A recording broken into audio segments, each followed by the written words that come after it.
पालकमंत्री चंद्रकांत पाटील यांनी रेनगर येथील गृह प्रकल्प तसंच इतर कामांचा आढावा घेत महत्त्वपूर्ण विषयांवर चर्चा केली।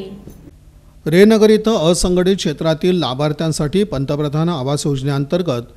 30,000 घरकुलांचा प्रकल्प सुरू असून त्यातील पहिल्या टप्प्यातील 15,000 घरकुलांचं वितरण 19 जानेवारी रोजी पंतप्रधान नरेंद्र मोदी यांच्या हस्ते करण्याचं नियोजित आहे। त्यानुसार गृहप्रकल्पातील कामाचा तसंच कार्यक्रमाच्या पूर्वतयारीचा आढावा पालकमंत्री चंद्रकांत पाटील यांनी घेऊन संबंधितांना मार्गदर्शक सूचना केल्या। यावेळी उपमुख्यमंत्री देवेंद्र फडणवीस यांचे प्रधान सचिव श्रीकर परदेशी,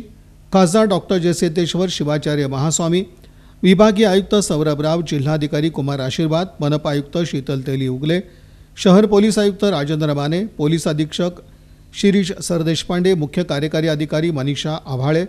रेनगर फेडरेशनचे प्रवर्तक माजी आमदार नरसय्या आडम, अपर जिल्हाधिकारी प्रशांत ठोंबरे, रेनगरच्या चेअरमन नलिनी कलबुर्गी, सचिव युसुफ शेख, निवासी उपजिल्हाधिकारी दादासाहेब कांबळे, उपजिल्हाधिकारी महसूल अमृत नाटेकर, उपजिल्हाधिकारी विठ्ठल उदमले, ठेकेदार अंकुर पंधे यांच्यासह संबंधित अधिकाऱ्यांची उपस्थिती होती।